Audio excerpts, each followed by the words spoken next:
Okay, so anytime lifters are installed, I know I'm telling you something you probably already know, but whatever.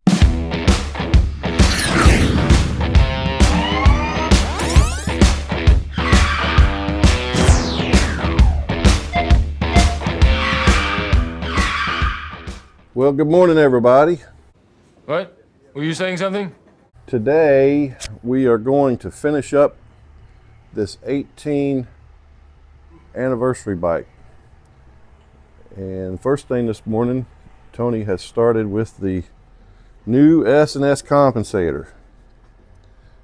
Here's the old one. And he's got the new one in already. And he's putting the tensioner back in, and we'll be buttoning this up here pretty shortly.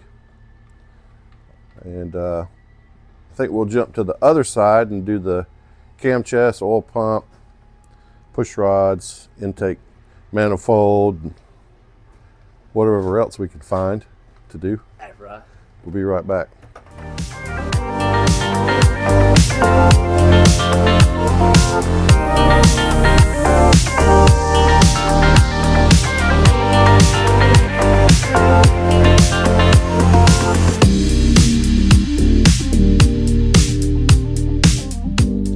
And that's going to button up the primary side, and we're going to move across the bay here to the other side and continue with this project. It ain't got no gas in it. All right, and we're back. We're going to start on this side first. First thing we're going to do is the cam chest. We'll go in with the new lifters. This one had a good bearing, or did we replace it? It already had a good bearing? Good bearing. You did put one in there, or we didn't have to? So they must have did that when they put the big 5, what is it, 4? What was this cam number? Was it SC490 something? Let me look. that was installed by a dealership somewhere.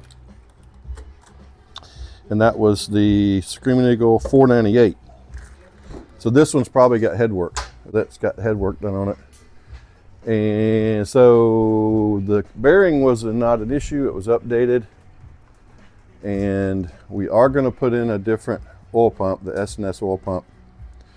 S&S lifter cuffs. New S&S lifters. Quickie push rods, all new seals. Gaskets, all that kind of stuff.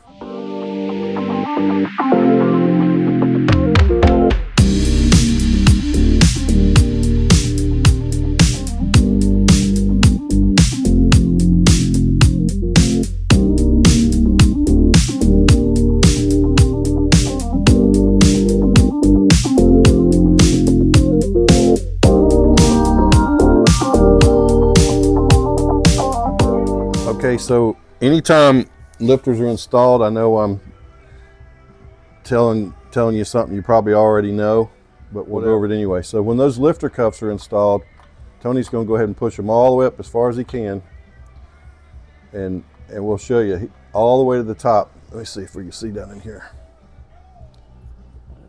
All right, so it's all the way to the top, right? Both of them. See how he pushed them all the way to the top? Now what we want to do is we want to see the gravity lets them drop out. See, they're dropping out on their own. That way we know the lifter cuff is adjusted properly, and we don't have any restrictions on those lifters moving up and down at 6,000 times a minute, because that would make a mess. All right, this is just a little magnetic tool that we have. They're available, and it just keeps the lifters picked up out of your way, so you can go in there with the cam and the cam plate and the oil pump and all that stuff.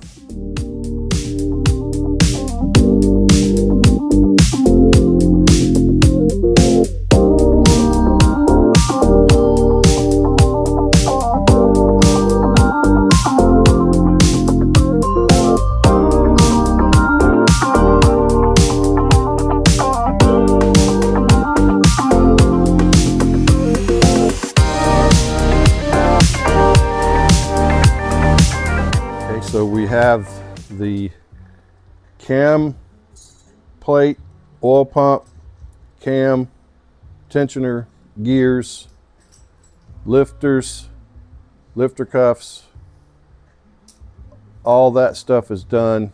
Now it's time to put in the adjustable push rods, and he'll go ahead and start. In this case, we're going to start with the front because that's where the engine's been, and then we'll work our way to the rear. Hey, that's what she said.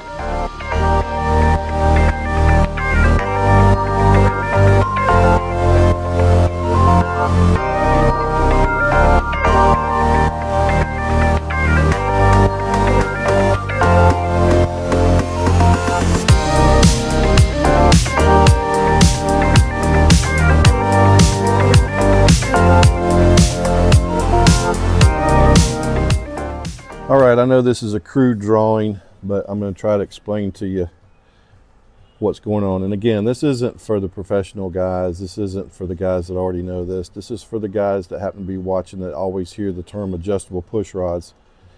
Adjustable push rod doesn't mean regular maintenance, like you have to adjust your chain type thing.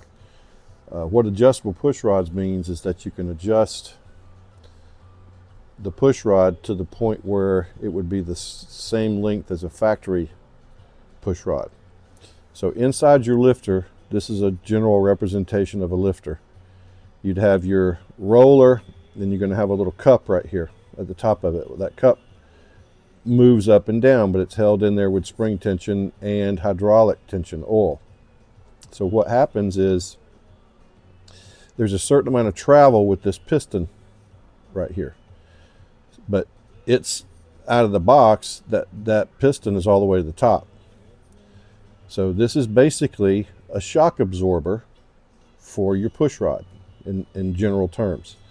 So when you adjust your push rod out, this is adjustable threads, that's what that represents. When you adjust your push rod out, you're putting that piston halfway in the center of its travel.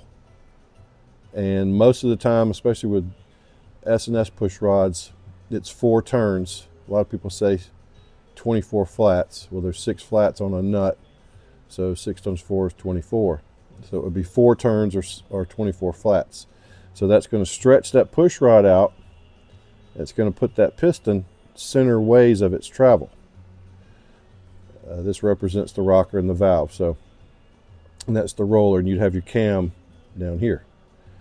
So that's what adjustable push rods mean. They adjust out to the factory length and put the lifter in its centermost position, the lifter piston in its centermost position, so it can self-adjust at all times. It runs at what's called zero lash all the time.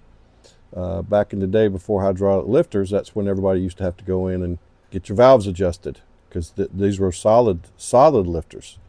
There was no spring tension or hydraulic pistons or miniature shock absorbers, if you will, between the cam and the rocker arm.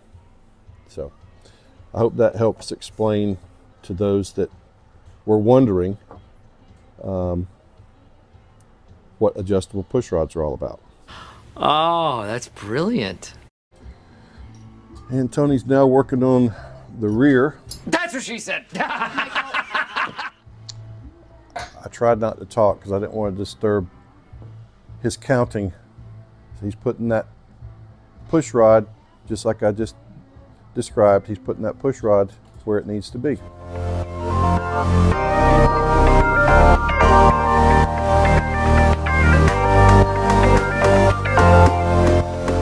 And that should wind up the adjustable push rod installation for both front and rear cylinders.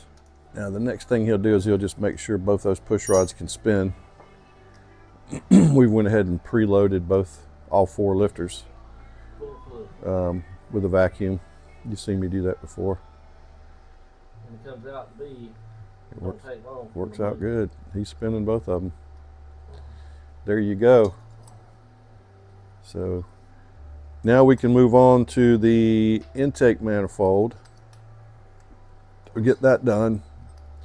Then we'll finish the assembly of the cam cover and exhaust, floorboards. We got a rear tire to change on this thing, and I've got to go through the Thundermax on it. So we got a little bit of work left to do. A few moments later. All right, we've made some progress. We've got the cam cover on. Intake manifold is on. The new S&S manifold is in. New seals. We did put in 5.5 injectors in this one, and Tony's putting the front exhaust back on, and we'll go from there. And the exhaust is back on, so we're going to tighten that down. Next thing will be the breather, and we'll go through the Thundermax.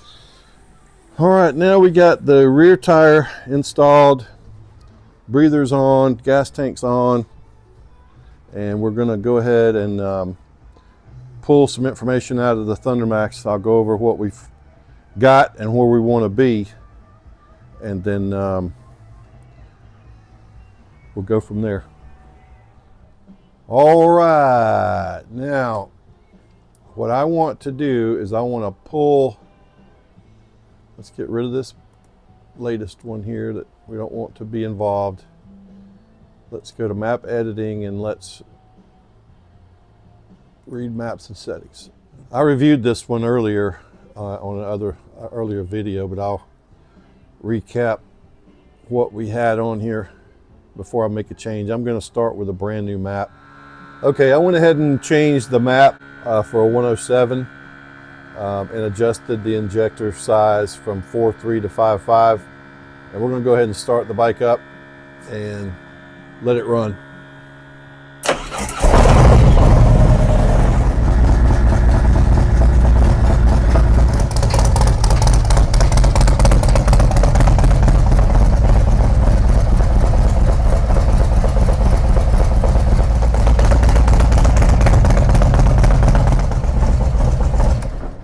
All right, we're going to go ahead and let it rest, cool down, and we'll do another one. Okay, we're doing our final run-up for today. It's made quite a few changes. The deal here is map is for our Zipper's 468 cam. He's got that big Harley-Davidson cam in it, so it's making some adjustments down low, which is normal. I probably could find a good map that matches that cam, but if you do enough adjustments on this thing, it'll read itself. So we're going to be just fine with it. And if you'll notice, all of the gauges are working just fine down here.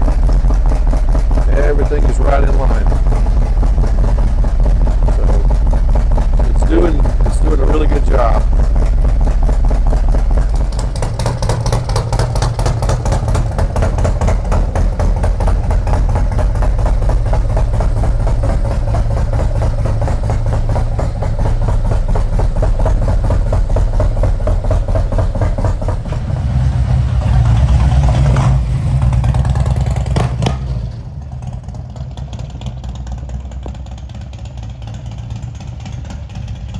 All right, Tony, what do you think, man? It's ready. That's ready, huh? Yeah, it's ready. She's bad. You don't need nothing. Don't need nothing. All right, you heard it But from... gas. Ain't got no gas in it. Gas light come on. It ain't got no gas in it. Oh boy. All right, well this one's gonna go home. Here you go, Bruce. Ready to roll. She's ready to go, man. Ready to go. All right. Again, thanks for watching. I'm Steve Carr, and there's Tony, the one and only. We'll talk to you later.